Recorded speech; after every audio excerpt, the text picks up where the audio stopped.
بسم اللہ الرحمن الرحیم، السلام علیکم۔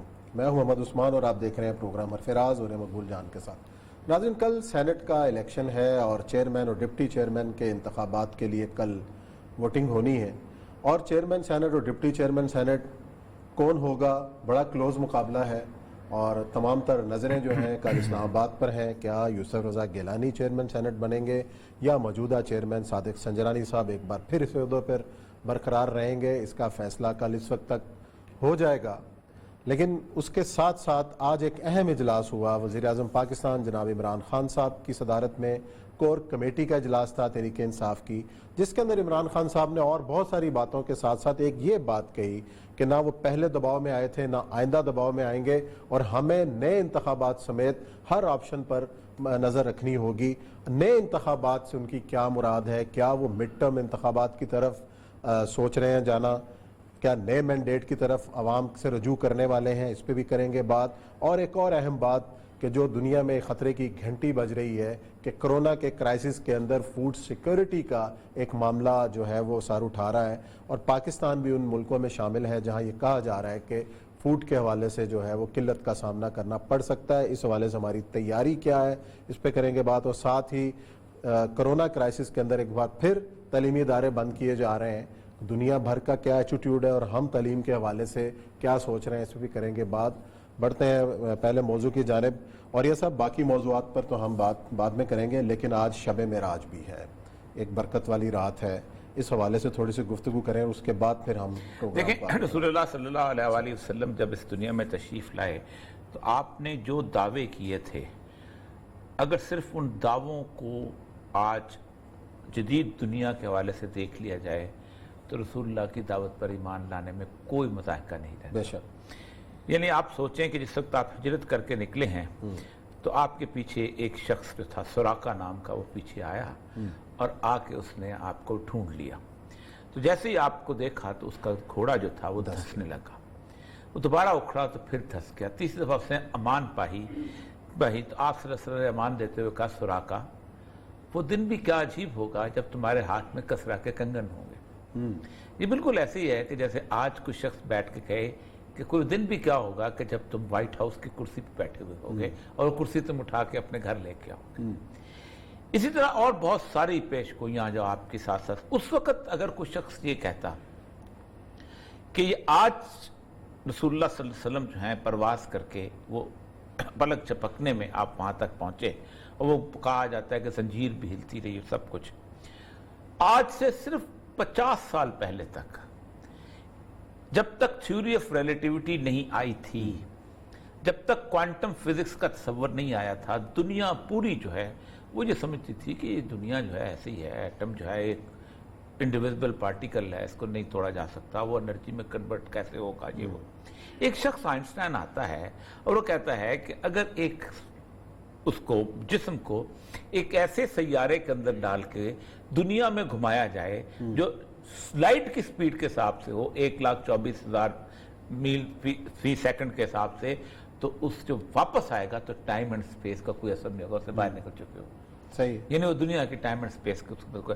تو آج وہ جو اقبال کہتا ہے نا کہ سبق ملا ہے یہ معراج مصطفیٰ سے مجھے کہ عالم بشریت کی زد میں ہے کر دوں آج۔ اور ایک تو کمال کی بات ہے کہ قرآن پاک کی ایک آیت ہے یؤمنون بالغیب، اے لوگوں غیب پر ایمان لاؤ، یعنی وہ چیز جو تم ساری آنکھوں سے اوجل ہے۔ اللہ نے یہ نہیں کہا غیب میں ہوں، اللہ نے یہ نہیں کہا کہ غیب آسمانے ہیں، اللہ نے یہ نہیں کہا غیب جنت ہے، اللہ نے کہا غیب پر ایمان لاؤ، یعنی ٹوٹل۔ آج کی جدید فزکس یہ کہتی ہے کہ جو میز ہے نا عثمان صاحب آپ جس سے بیٹھے ہوئے ہیں، یہ میز جو ہے یہ بیسیکلی الیکٹران آئٹمز کی بنی ہوئی ہے۔ اس ایٹم کو ہم دیکھ سکتے ہیں، لیکن ایٹم کے اندر الیکٹرانز اور پروٹون وہ چیز ہے جس کو آپ خوردبین کی ہائیسٹ لیول پہ نہیں دیکھ سکتے، آپ صرف اس کی ہیٹ اور موومنٹ سے اندازہ کرتے ہیں کہ کوئی چیز ہے، ورنہ چیز نظر نہیں آتی، which means یہ پوری کی پوری میز غیب ہے، میں خود غیب ہوں، اس کائنات غیب ہے، یعنی اس کائنات کا جو اصل جوہر ہے اس کو ہم دیکھ ہی نہیں پا سکتے، نہ ان نیکڈ آئی سے دیکھ سکتے ہیں نہ مائکروسکوپ سے۔ تو یہ اللہ تبارک و تعالیٰ کی ایسی چیزیں ہیں کہ جو میں اکثر لوگوں سے کہتا ہوں، میں نے کہا ایک لا آف پروبیبلٹی ہوتی ہے کہ ایک شخص 1400 سال پہلے ایک ایسا علاقہ جہاں کبھی حکومت ہی نہیں تھی، اس شخص کی باتوں کو آج اگر صحیح صاحب تو پھر تو بات یہ ہے کہ آپ نہ لائیں تو بہت ہی چلیں مختصر بریک لیتے ہیں، بریک کے بعد آئیں گے اور دیگر موضوعات کی طرف بڑھیں گے. یا لیتے ہیں بریک اور پھر پروگرام کا سلسلہ جاری رہے گا.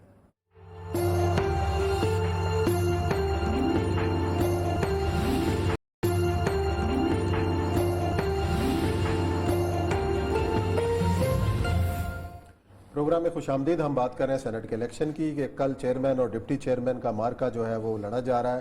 یوسف رضا گیلانی ایک طرف ہیں اور صادق سنجرانی صاحب ایک طرف ہیں، اور یہی یوسف رضا گیلانی کی پارٹی نے صادق سنجرانی صاحب کو بھی پہلے ووٹ دے رکھے ہیں اور بڑے اچھے تعلقات ہیں صادق سنجرانی صاحب کے ساری پارٹیوں کے ساتھ. اب امکان کیا ہے؟ بڑا کلوز فائٹ ہے، ہونا کیا ہے اس پہ گفتگو کریں گے. اور یہ صاحب ایک طرف سنجرانی صاحب کا پورا کنڈکٹ ہے کہ دوسری ٹرم وہ انجوائے کر رہے ہیں، اور اس حوالے سے ایک اعتراض یہ بھی حکومت کی طرف سے بھی کیا جاتا رہا کہ اپوزیشن کو بڑا ٹائم دیتے رہیں، خاص طور پر جب مشاہد اللہ خان صاحب تقریر کر رہے ہوتے تھے تو انٹرپٹ نہیں کرتے تھے ان کو، اور وہ قوالی کر رہے ہوتے تھے. نہیں میں ویسے بھی یہ ہے بنا کے رکھنے والا آدمی ہے، ہم پرانا جانتے ہیں. اس بار پی ٹی آئی اپنا پیپلز پارٹی اور نون لیگ کے لوگ ووٹ دے سکتے ہیں؟ دیکھیں اگر Imran Khan pure sense of democracy کی بات کرنی ہے نا تو عمران خان صاحب کو یہ مان لینا چاہیے کہ یہ سیٹ جو ہے سنجرانی صاحب کی نہیں ہے، گیلانی کی ہے. جو بھی میجورٹی کا کینڈیڈیٹ. اس کی ایک بنیادی وجہ ہے کہ اگر سنجرانی کینڈیڈیٹ آ جائے تو کیا ان کے پاس میجورٹی ہے کہ سینٹ میں کوئی بھی بل پاس کرا سکے؟ صرف ایک خفیہ ووٹ سے ایک سمبولک چیئرمین لے آئیں گے نا، اس کا کیا فائدہ ہوگا ان دا لانگ رن؟ اگر آپ واقعی جمہوریت پہ بلیو کرتے ہیں تو آپ کو کہہ دینا چاہیے کہ میجورٹی اس کی ہے. واقعی اگر جمہوریت پہ بلیو کرتے ہیں تو پھر کیونکہ ظاہر بات ہے چیئرمین لگنے سے اکثریت نہیں بدلتی. چلیں امکانات پر بات کرتے ہیں. منظرنامہ جو سیاست کی جو کھچڑی پک رہی ہے، سہیل وڈائچ صاحب سینئر تجزیہ کار ہیں، انہوں نے ہمیں جوائن کیا، ان سے پوچھتے ہیں اور حالات پہ کافی نظر بھی ہے. السلام علیکم وڈائچ صاحب. وعلیکم السلام جی. سہیل صاحب کیا نظر آ رہا ہے کل، سنجرانی یا گیلانی؟ میرا خیال ہے زیادہ بہتر تو یہ ہے کہ کوئی مداخلت نہ ہو اور جس کی میجارٹی ہو، جیسے اوریا صاحب کہہ رہے تھے، وہ جیتے. کیونکہ مداخلت کا نتیجہ پھر ہمیشہ ایک یوں سمجھے کہ کلنک کا ٹیکہ ہی رہتا ہے کہ فلاں بندہ مداخلت کے ذریعے منتخب ہوا تھا. تو سنجرانی صاحب نے بھی اب اپنا آپ دکھا دیا ہے، کافی عرصے سے وہ چیئرمین ہیں.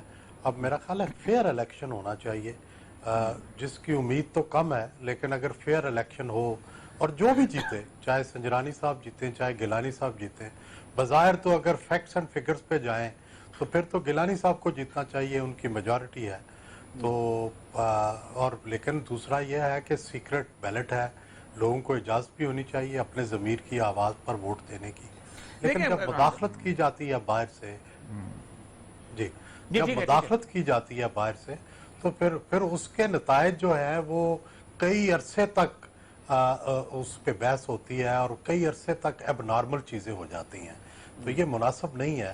ہم نے 70 کے الیکشن میں دیکھا، اس سے پہلے دیکھا، ہم نے 85 کے الیکشن میں دیکھا. جب بھی آپ نے مداخلت کی ہے اس کے نتائج میں جو چیز بنی ہے وہ ہمیشہ سے ایک غیر مستقل رہے گی، اس پر سوال اٹھتے رہیں گے اور وہ کبھی بھی نیچرل اس کا انداز جو ہوتا ہے وہ نہیں اختیار ہوتا. اچھا اپنا وڈائچ صاحب، آج وزیر اعظم صاحب نے جو کور کمیٹی کا اجلاس تھا اس میں پہلی بار یہ بات کہی ہے کہ ہمیں نئے انتخابات کے آپشن کو بھی مد نظر رکھنا پڑے گا. تو مطلب اس سٹیج کے اوپر کیا نظر آ رہا ہے کہ وزیر اعظم صاحب شاید نئے مینڈیٹ کی طرف جانا چاہ رہے ہیں، اور کیا ہے یہ صورتحال؟ میرا خیال ہے کہ وزیر اعظم اس پوزیشن میں تو ظاہر ہے، انہیں آئینی اختیار ہے نئے مینڈیٹ لینے کا اور وہ کر سکتے ہیں، اسمبلیاں توڑ سکتے ہیں. لیکن سچ یہ ہے کہ گراؤنڈ پوزیشن ایسی ہے کہ وزیر اعظم نے اگر اب بھی یہ اقدام کیا تو وزیر اعظم کو اور ان کی پارٹی کو سیٹیں نہیں ملیں گی. اور اس وقت وہ ایکسٹریملی ان پاپولر ہیں، مہنگائی کی وجہ سے، بے روزگاری کی وجہ سے اور اپنی کچھ پالیسیاں نہ ہونے کی وجہ سے. تو میرا خیال ہے کہ یہ کوئی اچھا اقدام نہیں ہوگا، امکانہ اقدام ہوگا. ان کو چاہیے کہ کوئی کارگزاری دکھائیں، کوئی لوگوں کی ویلفیئر کریں، کوئی مہنگائی کا. اصل مسئلہ ہوتا یہ ہے کہ آپ اتنے عرصے سے سیاست کر رہے ہیں، آپ نے سیاسی پارٹیوں کے اندر بہت اٹھنے بیٹھ دیکھا ہے. سیاسی پارٹیوں کے اندر جو کور گروپ ہوتا ہے اس میں ایک بہت بڑی کیفیت یہ ہوتی ہے کہ وہ کبھی لیڈر کو اس بات کا یقین ہی نہیں دلانے دیتے کہ وہ ہار رہے ہیں. کسی بھی پارٹی میں آپ چلے جائیں وہ سمجھتے ہیں کہ ان کی کیلکولیشن, اور ہم نے تو آپ نے بھی کیلکولیشن کرتے ہوئے ان لوگوں کو دیکھا ہی ہوا ہے. اور عمران خان صاحب کا جو اس وقت ہر لیڈر کا, بلکہ عمران خان کو نیا نہیں ہے, کانفیڈنس لیول ہی یہ ہوتا ہے جو اس کو کسی قسم کی اس میں کودنے پہ مجبور کرتا ہے. اصل مسئلہ یہ ہے کہ اگر یوسفزئی گیلانی جیت جاتے ہیں, ایک دفعہ وہاں جیتے, دوسری دفعہ یہاں جیتے, ایک تاثر ہوا اکھڑنے لگتی ہے جیسے ہمارے ہاں ہوتا ہے, تو پھر کیا وہ یہ سٹیپ لے سکتے ہیں؟ اصل مسئلہ صرف یہی ہے, کیونکہ پنجاب میں بہت بڑا مسئلہ ہے آگے پل آن کرنے کا, ان کی اپنی ذاتی اناق کے حوالے سے جو حالات لگ رہے ہیں. اور یہ صاحب آپ درست کہہ رہے ہیں, بالکل صحیح تجزیہ ہے آپ کا, میں آپ سے اتفاق کرتا ہوں. سچی بات یہ ہے کہ ان کی ہوا اکھڑ چکی ہے. جو گیلانی صاحب کا منتخب ہونا ہے, دیکھیں یہ کوئی تھوڑے ووٹ نہیں ہیں, 16 ووٹ تو سامنے آئے ہیں, یہ تقریباً 26 کے قریب ووٹ ہیں جو ادھر ادھر ہوئے ہیں. اور 26 ووٹ آپ کے پنجاب میں آپ کی حکومت ہو, پنجاب میں آپ کا چیف منسٹر ہو, اس کے باوجود 26 ووٹ ادھر ادھر ہو جائیں تو آپ کی حکومت اور آپ کی ایڈمنسٹریشن پر بڑے سنجیدہ سوالات اٹھنے شروع ہو جاتے ہیں. اس کا مطلب ہے آپ کا کانٹیکٹ ہی نہیں ہے 26 لوگوں سے, 26 لوگ آپ سے ناراض ہیں اور حکومت کھڑی ہے چند لوگوں کے اوپر, تو اتنے لوگ ناراض ہیں تو حکومت کیسے چلے گی؟ تو میرا خیال ہے کہ یہ تو سیریس چیلنج تو پیدا ہو گیا ہے, اور یہ سوچنے میں کوئی حرج نہیں ہے کہ وہ مینڈیٹ لیں, لیکن مینڈیٹ لینے کی صورتحال تو پیدا کریں کہ کل کو اگر وہ عوام کے پاس جائیں تو کچھ بتانے والے تو ہوں, ہم نے آپ کے لیے یہ کیا, ہم نے آپ کے لیے اتنے گلاک گھر بنائے, ہم نے آپ کے لیے اتنی نوکریاں دی, ہم نے آپ کو یہ فیسلٹیز دی. ایسی تو کوئی سڑکیں بنائیں, کوئی ڈیم بنائے, میرا خیال ہے کچھ بھی ایسا نہیں کر سکے. بلکہ جو 2.5 سال پہلے عام طور پر اوریہ صاحب ہوتے ہیں, حکومتیں اس میں پلاننگ کرتی ہیں, اور جو 2.5 سال آخری ہوتے ہیں ان میں لوگ جو ہے وہ ریبن کٹنگ کرتے ہیں, افتتاح کر رہے ہوتے ہیں چیزوں کا, کیونکہ وہ 2.5 سال میں مکمل ہو جاتی ہیں. لیکن یہاں تو کچھ بنا ہی نہیں, تو پھر افتتاح کس کا کریں گے؟ تو اب تو اگلے 2.5 سال تو انہیں بڑی مایوسی اور بڑی پریشانی کا عالم ہوگا. کوئی نئی چیز دینے کے لیے ہے نہیں, سوائے ہیلتھ کارڈ ہے جس کا یہ کہہ رہے ہیں کہ ہم پنجاب میں ہر ایک کو ہیلتھ کارڈ دے دیں گے, لیکن وہ ہیلتھ کارڈ کتنا افیکٹو ہوگا, اس کا کتنا سیاسی اثر ہوگا؟ کل وڈائک صاحب جو انہوں نے نیا پروگرام لانچ کیا ہے, کوئی بھوکا نہیں سوئے گا, اس سے پہلے احساس پروگرام ہے, اور اس سے پہلے پناہ گاہوں والا جو سارا پلان ہے, لنگر والا جو پروگرام ہے. اس کے علاوہ بھی فرائض صاحب اصل چیز یہ ہے کہ ان کے پی ٹی آئی کے اندر ایک بڑی عجیب و غریب تھاٹ ہے, اور عمران خان کو آپ بہت اچھی طرح جانتے ہیں کہ وہ پرفارمنس کی بجائے ایجیٹیشن کی ووٹ لینے کے چکر میں ہوتا ہے, نیگیٹیوٹی کی بنیاد پہ کہ مجھے کرنے نہیں دیا گیا یا یہ ہے, یا اس کا سارا مزاج یہی ہے. وہ پرفارمنس کی بنیاد پہ تو مارکیٹ میں آنا, یہ وہ چیز ہے جو خودکشی کروائے گی. کیا آپ سمجھتے ہیں خودکشی کرنے کے موڈ میں ہے؟ میرا خیال ہے کہ ایڈوائس تو انہیں یہی کرنا چاہیے کہ نہ کریں, لیکن ان کے اندر یہ ٹینڈنسی ان کی موجود ہے. یہ آپ درست کہہ رہے ہیں, ٹینڈنسی موجود ہے. مارل اپنا ہائی مارل گراؤنڈ خود بناتے ہیں اور خود اس پہ اڑ جاتے ہیں, خود اپنا نیریٹو بناتے ہیں اور اس نیریٹو پہ خود ہی کھڑے ہو جاتے ہیں. وہ دوسروں کے نیریٹو کو جاننے کی کوشش بھی نہیں کرتے. دعا یہی کرنی چاہیے کہ وہ خودکشی نہ کریں, اور اپنا مینڈیٹ جو ہے اس کو کوئی پر اثر بنانے کے لیے اور اس کی کارکردگی اور گورننس بہتر کرنے کے لیے اس کی طرف ایفرٹ کریں. اچھا وڈائک صاحب, دوسرا سوال اب ذرا اپوزیشن کا بھی حال پوچھ لیتے ہیں کہ پی ڈی ایم کے حوالے سے بھی خبریں آتی ہیں کہ جناب فضل الرحمان صاحب کی الگ رائے ہے, بلاول بھٹو زرداری صاحب ان ہاؤس تبدیلی کے حوالے سے بھی اشارہ دے چکے ہیں, لیکن میاں نواز شریف صاحب ان ہاؤس تبدیلی کے حق میں نہیں ہیں, اور وہ نئے انتخابات کے حق کے اندر ہیں کہ جی بجائے کہ شارٹ ٹرم تبدیلی کے ایک نئے انتخابات کی طرف جایا جائے. جب ان ایشوز کے حوالے سے یکسوئی نہیں ہے پی ڈی ایم کے اندر, تو آپ کو پی ڈی ایم کا مستقبل کیا نظر آ رہا ہے؟ کیا وہ چاہتے ہیں کہ یہ جلد سے جلد جو ہے وہ ان ہاؤس تبدیلی آئے, یا وہ نواز شریف صاحب کے بیانیے کے ساتھ ایٹ لیسٹ کھڑے ہوں گے جا کے؟ عثمان صاحب دیکھیں, میرا یہ خیال ہے کہ ان کے اندر جو واحد نقطہ اتحاد یا نقطہ اشتراک ہے وہ تو عمران خان کی مخالفت اور عمران خان کو اتارنا ہے.